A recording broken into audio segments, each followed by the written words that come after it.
Hello friend, नमस्ते। मैं हूं किरण पटेल। आप सभी का स्वागत करती हूं अपने यूट्यूब चैनल पर। आज मैं एक सोहर पर का उठान गीत सुनाऊंगी। कैसे लगेगा आप लोग कमेंट में बताना। हमारे चैनल को लाइक, सब्सक्राइब, शेयर करना। एक ताहम गोर बाटी, दूसरे चाटकोर बाटी, तीसरे सूरज चांद बाटी, चौथे पलंग पे बैठी बाटी हो। पिया पचाए माँ बेटा वाहो वाए, पलंगिया पर से ना उतारा बहो। पिया पचाए माँ बेटा वाहो आए, पलंगिया पर से ना उतारा बहो। बहरे से सासू आमाई, दोनों हथवा जोड़त आमाई, बाहू समझावत आमाई हो। बाहू आवत हाय सासुरु तोहार, पलंगिया पर से उतराऊं हो। बाहू आवत हाय सासुरु तोहार, पलंगिया पर से उतराऊं हो।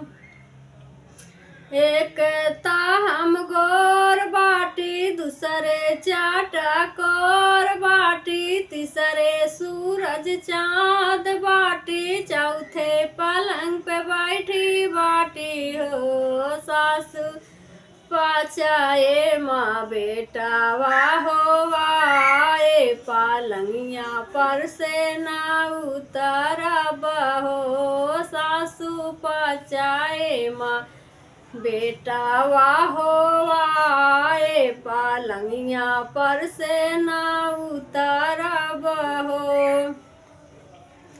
एक ताहम गोर बाटी, दूसरे चाटकोर बाटी, तीसरे सूरज चांद बाटी, चौथे पलंग पे बैठी बाटी हो। सासू पचाए माँ बेटा वाहो वाए, पलंगिया से ना उतारा बहो। सासू पचाए माँ बेटा वाहो वाए, पलंगिया से ना उतारा बहो।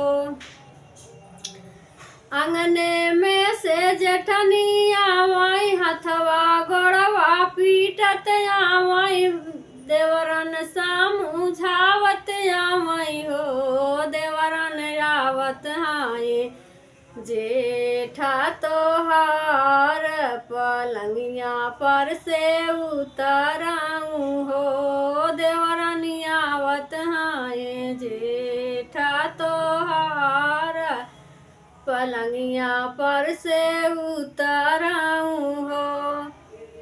एक ताहम गोर बाटी, दूसरे चाटकोर बाटी, तीसरे सूरज चांद बाटी, चौथे पलंग पे बैठी बाटी हो। जेठानी पचाए माँ बेटा वाहो वाए, पलंगिया से ना उतारा बहो। जेठानी पचाए माँ बेटा वाहो वाए, पलंगिया पर से ना उतारा बहो।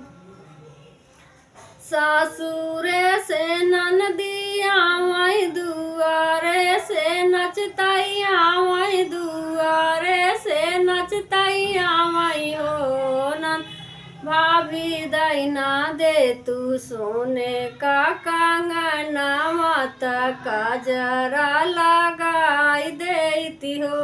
भाभी दैना दे तू सोने का कंगना, माता का जरा लगाई देती हो।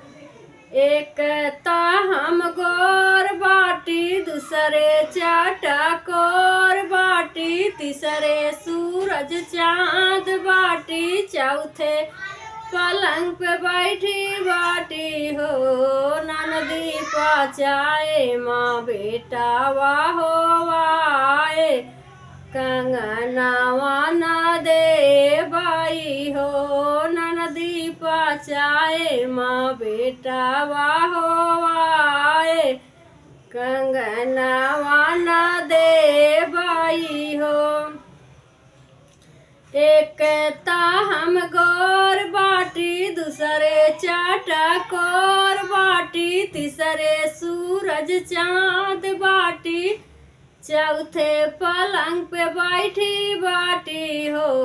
पिया पचाए माँ बेटा वाहो आए पलंगिया पर से ना उतरब हो। पिया पचाए माँ बेटा वाहो आए पलंगिया पर से ना उतरब हो।